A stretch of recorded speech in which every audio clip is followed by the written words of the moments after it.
I took my work colleagues out for drinks only to find out at the end of the night that I didn't have enough money to pay the entire bill. In a fit of panic, I approached the best-looking man I saw in the VIP area and blurted out, "Hey, can you fill this for me? I'll make you a bisum later." He frowned. "Excuse me, do we know each other?" I casually snatched the glass from his hand. "No, but ask your bodyguard how many times he's called me for help. I've saved your ass more times than you can count. Today it's just my turn once." The guy looked taken aback, but his bodyguard covered his face and let out a deep sigh. "Boss, is that true?" The bodyguard muttered. "Every time you drink too much, you get mad at everyone except her. I've called her dozens of times to take you home."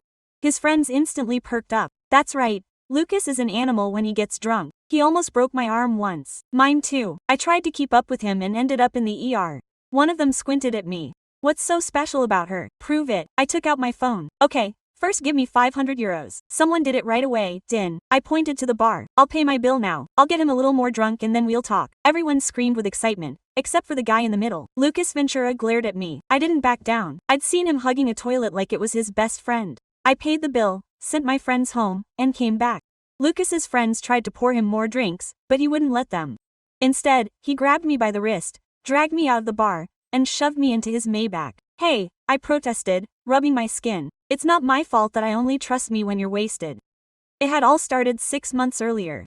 I was leaving the office late when I saw a guy lying on the sidewalk using a rental bike as a blanket. As I got closer, I realized he was absurdly attractive and completely drunk. He mumbled that he was thirsty, so I gave him water from my bottle. He drank like an obedient child. "You can't sleep here," I told him as I dug through his pockets for his phone. I unlocked it with his face and video called The First Contact. "Your friend is passed out in the street. Come get him." The guy on the screen yelled, "Get away from him. At least 5 meters." I rolled my eyes. "Relax, I'm not robbing him. I'll give you the location." As I waited, the drunk shifted and rested his head on my thigh as if it were the most normal thing in the world. 10 minutes later, Marcos, the bodyguard, arrived. He froze and shouted, "Don't touch him." I looked at him like, seriously? I'm literally holding him so he doesn't roll into traffic. When Marcos tried to help him, the drunk man suddenly sat up, pulled a Swiss Army knife from his belt, pulled me behind him, and lunged at the bodyguard with terrifying precision. If Marcos hadn't dodged, he'd slashed him. "That's why I told you, 5 meters, the bodyguard whispered, but the man put the knife away and fell asleep again in a second, leaning on my shoulder. "You're the only person he lets near him when he's like this," Marcos said. I sighed. "Great, what do I do now?" "You'll have to put him in the car and take him home." "Are you crazy? He's your boss." He didn't move an inch. So I dragged that dead weight of a man to the car by myself and took him home. After that, Marcos added me to WeChat.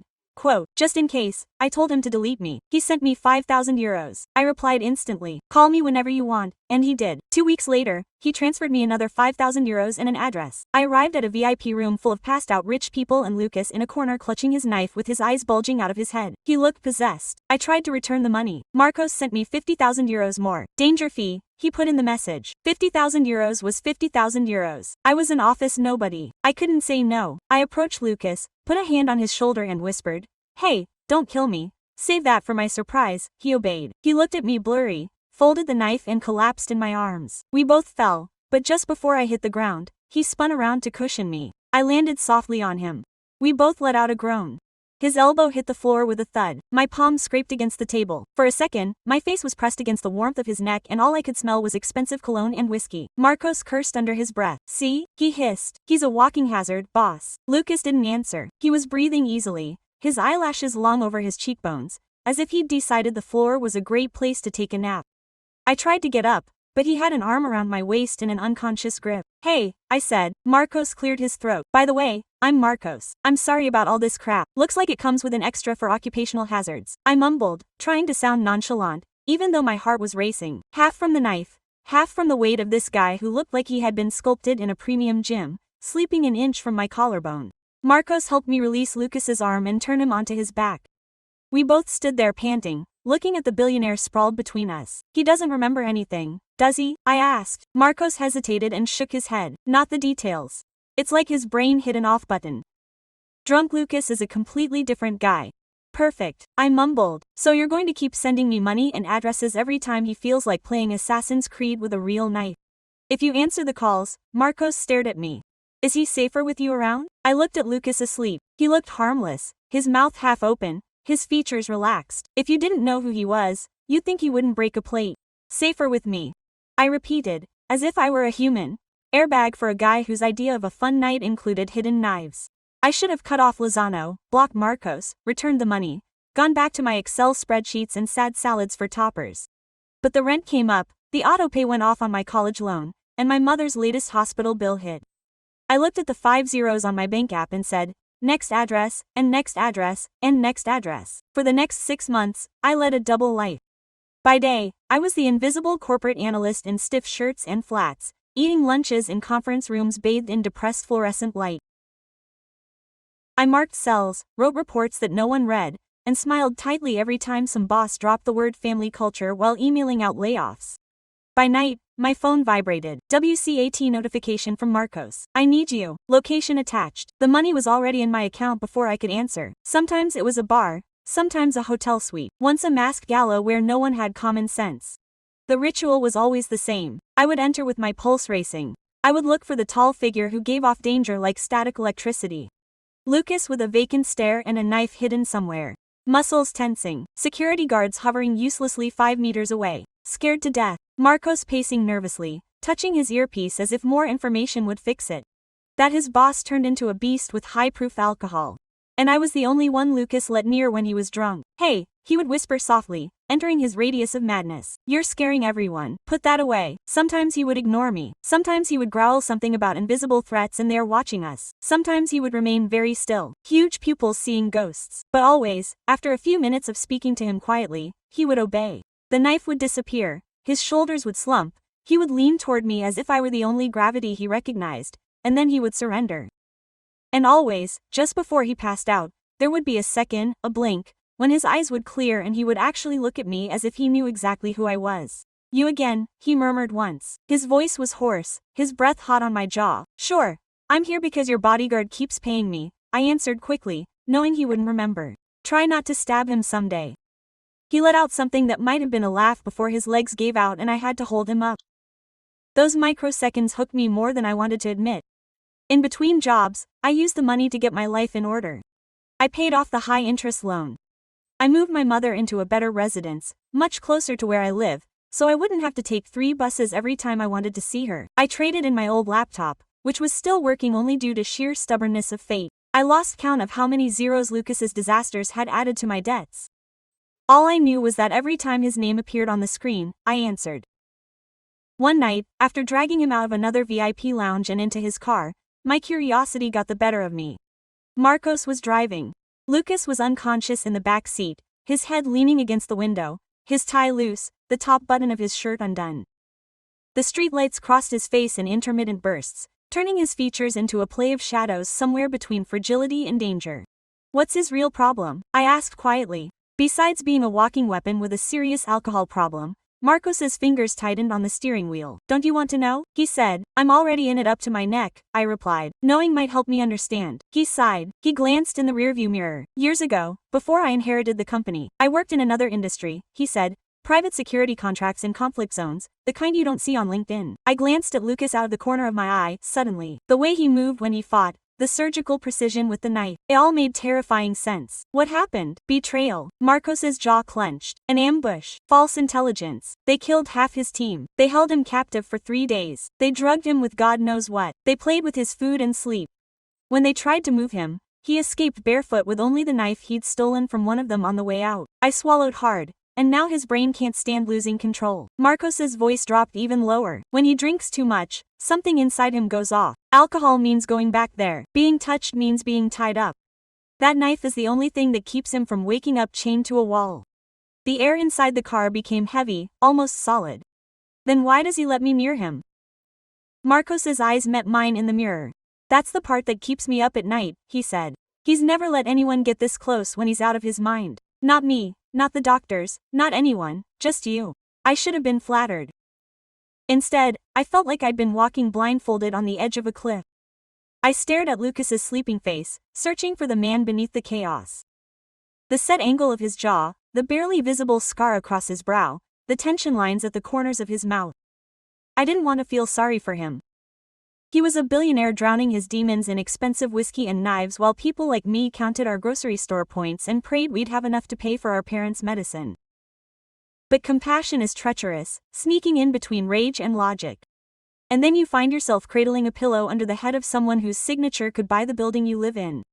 After that conversation, I tried to quit. I sent Marcos a long message talking about boundaries, ethics, and how this wasn't healthy for anyone. I wrote things like, "I'm not qualified for this and she needs a therapist, not a makeshift accountant." Marcos responded with a screenshot. My mother's medical bill, updated down to the last penny, and underneath it, a receipt for a wire transfer for the full amount. Consider it a no-strings-attached thank you for everything you've written so far. But if something happens and I can't reach you, you'll come, right? The typing bubble flickered as I stared at the screen, my stomach churning. Another message came through, because whether she's on duty or not, if she collapses, she'll come looking for you. I threw my phone on the couch and pressed my palms against my eyes until I saw stars. I hated that he was right. And that's how 6 months later we were back at the same bar, my coworkers completely unaware of my double life, and Lucas looking at me as if I'd ruined his night just by existing. In the booth he'd refused to drink, his jaw set, his eyes like blades. On the way to the car he'd grip my wrist like I was the knife he couldn't let go. And now, in the back of the Maybach, with the city sliding past in neon reflections and rain, he wouldn't even look at me. I rubbed at the reddened skin where his fingers had dug in. Kidnapping a sober coworker's driver is a funny way of saying thank you, I murmured. He sat across from me, his long legs stretched out, one arm draped over the leather seatback, the other resting on his knee, the interior smelling of new leather and that sharp, citrusy note I'd come to associate with him. "Why are you here?" he finally asked. I blinked. "I just told you. I needed help with the account. You have money. I don't. Basic arithmetic." He turned his head, and for the first time that night I really saw him. The same look he had in those moments of lucidity between drunken binges, sharp, as if he were flaying me and reading the fine print underneath. "No," he said quietly. "Why are you here?" In my life, the car moved in silence, isolated from the world. Even the city seemed to hold its breath. "Ask your bodyguard," I replied, taking refuge in sarcasm because it was safer than the truth. "He's the one calling me like I was some kind of door-to-door exorcist." His jaw tensed. "Marcos, do as I say." I frowned. "He hired me behind your back." A bitter sound escaped his throat. "That's what he told you." The ground seemed to tilt even though we were still. "What?" Before he could answer, the Maybach lurched brutally. There was a screeching of tires, a sharp impact, and my body was thrown against the door. Shattering glass, twisted metal. I screamed as the car spun in a whirlwind of lights. We screeched to a halt. For a second there was only the ringing in my ears and the taste of blood in my mouth. "Stay down," Lucas ordered. He was moving now, ready, like he'd rehearsed this 1,000 times. With one jerk he yanked me out of the seat and covered me with his body. I felt the knife slide into his hand from somewhere inside his jacket. The door flew open. Cold air rushed in, the smell of burning rubber and gasoline. "What the hell?" I gasped, trying to sit up. He pinned me to the carpet with his forearm. "Ambush," he said with a chilling calm, like it was Tuesday afternoon. Two dark figures appeared in the doorway. Masks, black hoodies, the glint of a gun. Lucas lunged at them, a blur of precise violence in the confined space. The knife flashed once, twice. One of the attackers screamed and recoiled, clutching his arm. The other lunged for Lucas's abdomen. I didn't think. I grabbed the first thing I could reach, the fire extinguisher under the seat, swung it with all my strength, and hit the second guy in the wrist. The gun clattered to the asphalt. Lucas finished it off by shoving the man into the doorframe. By the time Marcos's SUV slammed to a stop behind us and his team got out, armed to the teeth, the two attackers were already running down the street. One bleeding, both cursing. Doors closing, shouts on the radio. Marcos opened my side, his eyes bulging. "Boss, are you okay?" "Yeah," Lucas replied, gasping. I sat up slowly, my heart pounding in my throat, still clutching the extinguisher. I wasn't okay. Not okay at all. Lucas looked at me. For a second I saw pure panic in his eyes, unfiltered. Then it was gone. "Get us out of here," he ordered. We changed cars like changing shirts. Within minutes the wrecked Maybach was someone else's problem. Who were they? I asked when I could hear myself again. Lucas's eyes were closed, his head resting against the seatback, his knuckles white around the knife he refused to let go of. "Wrong question," he said. "So what's the right one?" He opened his eyes and looked at me. "Why tonight?" His gaze dropped deliberately to my hands. Only then did I notice they were shaking uncontrollably. I unclenched my fingers on the extinguisher and let it fall to the floor of the car. I set it down with the gentlest of care, as if the steering wheel might explode if I let go of it suddenly. "Sure," I said, my voice shaking, because being run over by an unfamiliar van is an everyday occurrence. Quote, Marcos watched us in the rearview mirror, his jaw clenched. Chief, Lucas cut him off later. Take us to the attic. I'd never set foot in his house before. I'd only caught glimpses of it in the early hours of the morning when I'd dropped him off at the door. Shiny marble floors, soaring ceilings, works of art that needed cranes to hang. Stepping inside was like landing in another world. The elevator opened directly onto a vast hall with floor-to-ceiling windows that looked out over the city. Everything was in muted grays and whites, straight lines, sharp angles. It looked like one of those magazine photos titled, Millionaire's Bachelor Pad, except for the guns. On one wall, protected by bulletproof glass, hung an orderly collection of knives, guns, and gadgets I couldn't even name. Nothing there seemed decorative. This violates all occupational safety regulations, I whispered. Lucas ignored me. He walked over to a keypad next to the display case and entered a code. The glass clouded over and the arsenal disappeared. Another code on the window controls darkened the panes until the city was a distant blur. Marcos stood by the door, tense as a father dropping his son off at his first party. I'll double the surveillance downstairs, he said. I'll check the cameras, call in detectives. Do it, Lucas replied. And find out how the hell they knew our route. What wasn't said was left hanging. Which one of us leaked it? Marcos nodded and left, closing the door with a soft click. Silence fell over the attic. Lucas turned to me. You're bleeding. I looked down. A thin red thread ran down my forearm. The metal edge of the fire extinguisher had torn open my skin on impact. It's nothing, I said. Still, he crossed the room with that feline fluidity that would have been intimidating if I weren't still high on adrenaline. Sit down, he ordered, pointing to the edge of the oversized leather couch. It bothered me that my legs obeyed without consulting my pride. He disappeared for a second and returned with a first aid kit that looked like it had been stolen from a mobile UI. Without asking for permission, he took my arm. His fingers were warm, firm, as he cleaned the wound. The alcohol jolted me back to my body. You're pretty bossy for someone who just survived an assassination attempt, I commented. It wasn't an assassination attempt, he murmured, concentrating on applying the band-aid. If they wanted to kill me, they would have used a truck. I stared at him. You say it like it's reassuring. He leaned back. His eyes finally left my skin. That thing about the fire extinguisher. Where did you learn to punch like that? The internet, I replied. Gym class, and a lot of pent-up rage. The corner of his mouth curved up slightly. I remember more than you think, he said quietly. The back of my neck curled. You were drunk as a skunk. I remember the first night. My bike cut me off, the water. You arguing with Marcos on FaceTime. My brain stopped dead in its tracks. You were unconscious. I was pretending to be even more out of it than I was. He shrugged. I wanted to see what you'd do. You could have cleaned out my accounts, taken pictures, called the press. You didn't. You gave me water and protected my head from the curb. I also complained about my student loans to your unconscious corpse. I blurted out. You remember that too. His mouth formed a half smile. You said, Lucas. I swear to God, if you die and I have to testify, at least leave me enough money to pay Salí. My cheeks were hot. I was stressed. You were being honest. He sat back, laced his fingers under his chin, and watched me. I've had a lot of people around me, employees, partners, women, men, family. They all want something. A contract, a promotion, a headline, a photo, a story. They all act when they know they're being watched. His eyes sharpened. You talk to oblivious strangers about your mother's medical bills. I swallowed. How long have you been listening to my self-pitying monologues? Ever since that first night, I told Marcos to keep hiring you. I told him exactly how much to pay you. The air left my lungs very slowly. It wasn't his idea. No, he admitted. Technically I lied to you because you agreed. I stood up so fast that the first aid kit hit the floor with a thud. Do you have any idea how twisted that is? You turned your trauma into a side business and you just shoved me in without telling me. His eyes darkened. Did you take the money? Of course I did, I replied. Have you seen the rent? The hospital bills. You brought in more in one night than my company did in 2 months. I'm not a saint. His jaw tensed. I never asked you to be. So what did you want me to be? My voice cracked. Your freelance emotional support, your drunk whisperer, your guinea pig. He stood up too. He seemed taller suddenly, the tension radiating like heat. I needed someone whose reactions I couldn't predict. Someone who wasn't trained to lie to me. Someone who my enemies hadn't targeted. You were a statistical anomaly. I gaped at him. You just called me a statistical anomaly.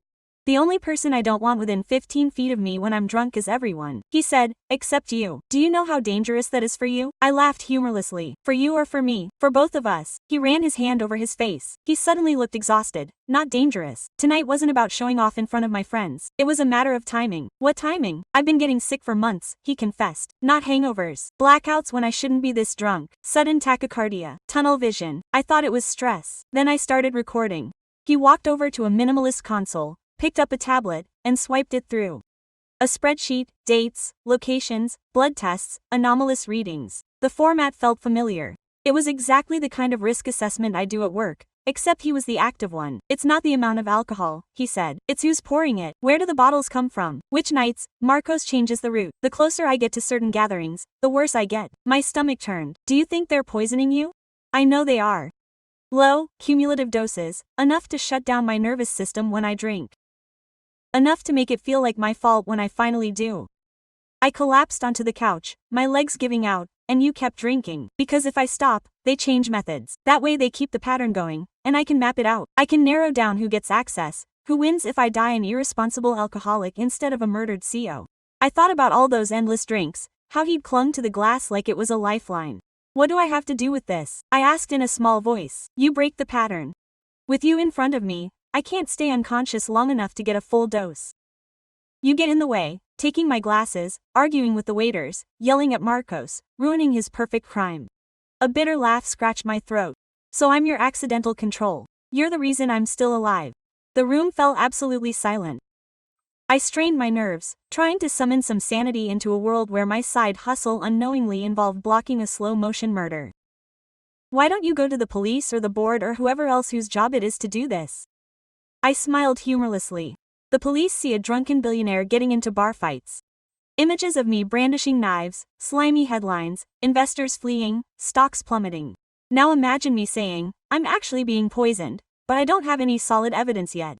Please investigate my inner circle while the entire internet calls me paranoid and dangerous. I pictured the headlines. I didn't need to try too hard. I'd seen the internet turn even my age into scandals before. Besides, he muttered under his breath, if I speak too soon and get the wrong suspects, they'll just learn how to hide better. I slumped back against the couch. My brain was racing. What's your brilliant strategy? I asked. Keep drinking until you're out of breath. He didn't say anything else. That night would be the ultimate test. I'd ask Marcos to invite you if he saw you around. I wanted you there in case it happened again. He glared at me. Then you decided to make a big deal out of it, offering to get me drunk in front of half the people celebrating my funeral. My neck flushed. I didn't know, I replied. I thought he was just a reckless alcoholic. He wasn't wrong. I exhaled long and raggedly. Okay, I said at last. Let's suppose I believe you. Let's suppose someone tries to kill you. How do we find them before they try again? He repeated. I raised my bandaged arm. I've already bled because of your statistical oddity, I said. I better get all the way to the bottom. The corner of his lip curled. But now there was something different in his eyes. Relief, perhaps, or confidence. It scared me more than the knife. I know he's someone with access to internal logistics, he explained. They always know where I'll be, which bars, which routes. It started right after I signed the contract with Este. Only a small group had access, both to security and to supply chains. I frowned. Este, I repeated, as in Este Logistics. Exactly. Why do you ask? Because my firm had just finished a due diligence audit on Este. 2 months ago. I was the one stuck in a windowless office reviewing supplier contracts for 3 weeks straight. I cursed his name every time my coffee got cold.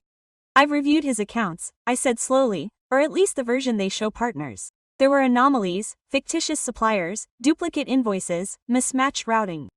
My boss ordered me to balance the numbers and lowered my evaluation score when I didn't manipulate them enough. He blinked. Do you think there's a connection?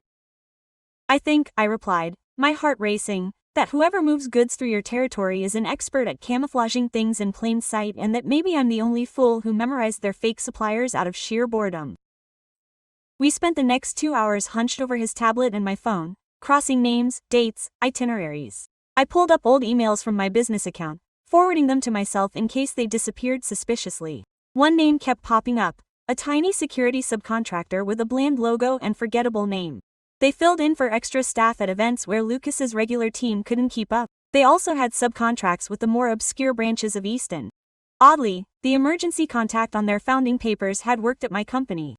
He'd quietly left after the Este project with a fat severance package and an NDA. I remembered him because he'd taken the desk next to mine the week before he quit. He'd made a point of asking me about my position, my resume, my family. I took it as idle chatter from a guy who chewed hard and was drowning in cologne. His name was there now, challenging me from the screen. Elias Grana. My stomach turned. I know him, I said. Lucas's gaze sharpened. To what extent? Too much to be coincidence, I replied. He always circled me when I opened Este's folders. He knew I was the only one pointing out irregularities. He knew where he lived from the carpool list. He knew which bar the department went to on Fridays. Lucas's fingers tapped the tablet once. So he knows you chat with drunk strangers on bike share, he said. The room went cold abruptly. Do you think I started the accident? It was a warning, Lucas finished. Or a rehearsal. Either way, we can't wait for him to liven up more. A second passed. Do you realize this is crazy? I said, yeah. Do you realize we're two people in a penthouse, ready to take on an expert in causing accidents? Yeah, I rubbed my face. I'm in, I said. That was the moment, looking back, when everything turned. Not when I first pulled the knife out of Lucas's hand, not when I accepted Marcos' first transfer, not even when the car hit us. It was when I decided to stay in that room with the whole truth and walk into the flames instead of running. We didn't organize a movie-themed police operation overnight. Reality doesn't work with movie setups. It was a chain of meticulous, tedious steps. Lucas got internal authorizations to review every contract tied to that shell company. I compared them to Easton's network of suppliers. Marcos, for his part, discreetly sidelined anyone who had ever been on shift with Elias's staff. We found patterns. Always the same waiters rotating certain locations, the same brand of scotch, the same distributor camouflaged in invoices under different subsidiaries. The next time Marcos sent me a message with an address, it wasn't just an SOS, everything was set up. The place was a charity gala, very high ceilings, crystal chandeliers, women in designer dresses, men in identical tuxedos. After the third glass of champagne, I was wearing a dress bought on sale 3 years ago and that I had never worn. Hair tied back, knees shaking. Lucas was already there. When I arrived, he looked lethal in a black suit, loose bow tie, hand wrapped around a glass of golden liquid. He didn't touch a drop. Our eyes met across the room. For an instant, the bustle died down. All I could hear was my pulse. He tilted his head slightly. At just the right moment, Elias was harder to place. He blended into his surroundings like cockroaches until they turned on the light. Clipboard, headset, face of a middle manager, expressionless and slightly stressed. I watched him from my corner, sipping a soda, pretending to check his phone. He kept an eye on Lucas, an eye on the bar, an eye on me. At one point he came over, weaving through the crowd with the ease of someone who knows every fire exit. I wasn't expecting you around here, he said, smiling as if we were lifelong colleagues. Corporate invitation. I lied smoothly. Apparently this counts as networking, a giant leap from Friday happy hours and still picking up strangers off the sidewalk. My heart skipped a beat. I prefer my men standing, I blurted out lightly. Just like that, his eyes strayed to Lucas, who was chatting with a manager, but his drink was still untouched. Nothing in particular, Elias said, just that you should be careful. Some people aren't what they seem out of their natural element. I got goosebumps. How funny, I replied. I was going to tell you the exact same thing. He held my gaze for a second too long. Then he smiled and walked away, leaving a faint trail of cologne and unease. I stepped up to the bar. The bartender was pouring from a distinctive square bottle into a row of matching glasses. Lucas's was already waiting, an island of temptation on the white marble. I leaned against it, surreptitiously. Hey, I said, that's for Mr. Ventura. The bartender nodded without looking up. Standard order. Mind if I switch? I took Lucas's glass and replaced it with mine. I like my soda in fine stemware. Makes me feel like a millionaire. He shrugged. Yourself. I carried Lucas's glass with me, pushing my way through the crowd. On stage, someone started a speech about charity. No one was paying attention. I reached Lucas just as Elias did. Mr. Ventura, Elias said, a perfect blend of respect and intimacy. I'm glad you came. We've secured the perimeter like you asked. There's a private exit through the kitchen if you need to leave early. Thank you, Lucas said. His eyes dropped to the glass in my hand. Elias followed the direction. Can I get you a cold one? Elias asked softly. He looks like he's in a hurry. He reached for the glass. I stepped in without thinking, stepping between us. Careful, I said cheerfully. I'm clumsy. I wouldn't want to sully the benefactors. The impact pushed my shoulder into Elias' torso. The glass tilted. Liquid spilled over the rim and splashed onto his shirt, his tie, his fingers. For an eternal second, no one breathed. There was a faint sizzle, where the whiskey touched his skin. A deep red flared, a violent irritation that erupted in a matter of moments. Elias recoiled abruptly. What the hell is this? Lucas reacted before anyone else, catching his wrist and holding it up to the light. The skin was already showing spots as if he'd suffered a caustic burn. Quote, you better be more careful about what you give people to drink, Lucas murmured. His voice was low and measured. Around us, the gala continued its indifferent course. I couldn't take my eyes off that eruption. A chill ran through my veins. It wasn't irrefutable proof, not entirely, but there, between the aroma of whiskey and the acrid smell that hung in the air, it was enough. For an instant, Elias's mask cracked just enough to reveal the cold calculation behind his pupils as he surveyed Lucas, me, and the entire room. He tried to break free. Lucas spun around, bent him against the bar, and pinned his arm behind his back. Marcos said simply. Marcos emerged as if he had been waiting for that signal for hours. Somewhere in the room, the headphones crackled. Two plainclothes officers whom we had alerted earlier appeared from opposite ends, advancing with the inexorable calm of someone who knows that gravity is on their side. What does this mean? Elias managed to articulate, his voice tense. You can't have attempted murder disguised as carelessness, I answered, surprised at how calm she sounded. At least one crime, probably several. He glared at me with pure rage. He was no longer hiding his hatred. He spat. You should have kept quiet. You had a comfortable life, money, privileged access, and a luxury seat to watch someone die slowly. I shook my head. Pass. The agents took over. There were whispered warnings of rights, invitations to come along without fuss, explanations to the guests that this was just a minor security incident. It was dirty, inelegant, and absolutely real. When it was all over, Lucas and I stood in the shadow of a marble column as the party resumed its pace. He watched me. You could have left, he said. You could have stayed home tonight, sat on the money, and pretended you never saw anything. I could, I admitted, but you didn't.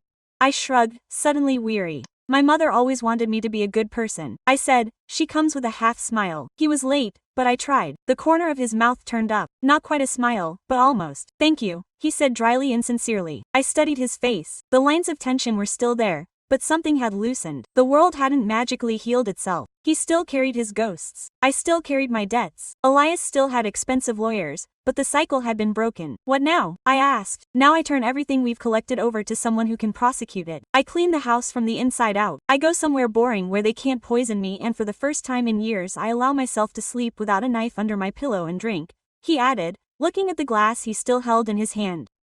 I think I've had enough of other people weaponizing my worst habits. Rehab, therapy, the whole package. If I'm going to make a mess, let it be of my own choosing. There was something almost childish about the way he said it, disarmingly. And before I could think twice, I blurted it out, and he held my gaze. That depends, he replied. Do you want to go back to normal? I thought of fluorescent lights, of rigged spreadsheets, of bosses asking me to massage numbers, of coworkers who would never know that I'd once used a fire extinguisher on a would-be assassin. Define normal, I said. He took a step toward me. The hubbub of the gala faded to a distant hum. I'm creating a new division, he said. Internal risk and ethics. People whose sole job is to spot patterns that everyone else chooses to ignore. Independent, shielded from the board. I need someone who's already proven that they choose the right thing, even if it's the most uncomfortable thing. My heart did a ridiculous leap. Are you offering me a job? I'm offering you to be paid to do what you already did for free, he corrected. Ask questions, follow the money. Make sure guys like Elias don't get away with murder because someone else likes cooked accounts and your drinking binges better. I asked lightly. His expression softened. If I do this right, you'll never drag me off a public bike drunk again.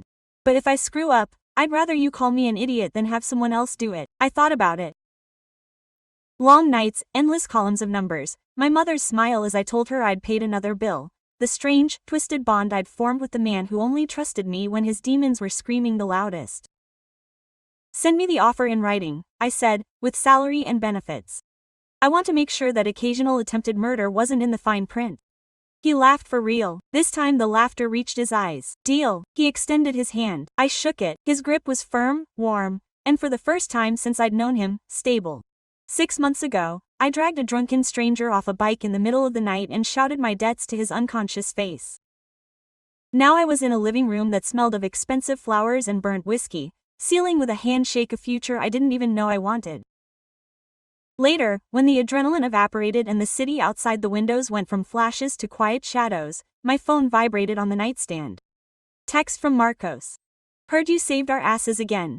New job, new salary. Don't block me, I smiled. I won't, I wrote. But next time, let me know before the car crashes. Lucas came in from the balcony, hair disheveled by the wind, sleeves rolled up, finally looking like a man and not a myth. Is everything okay? He asked. I looked at him, the scar barely visible on his eyebrow. The way he looked at me as if the world had tilted, and was still searching for its center in me. Yes, I said it for the first time. I think so. He nodded slowly. Good, because tomorrow I was thinking about a coffee in a place without alcohol. No knives and no Excel. Just two statistical anomalies pretending to be normal.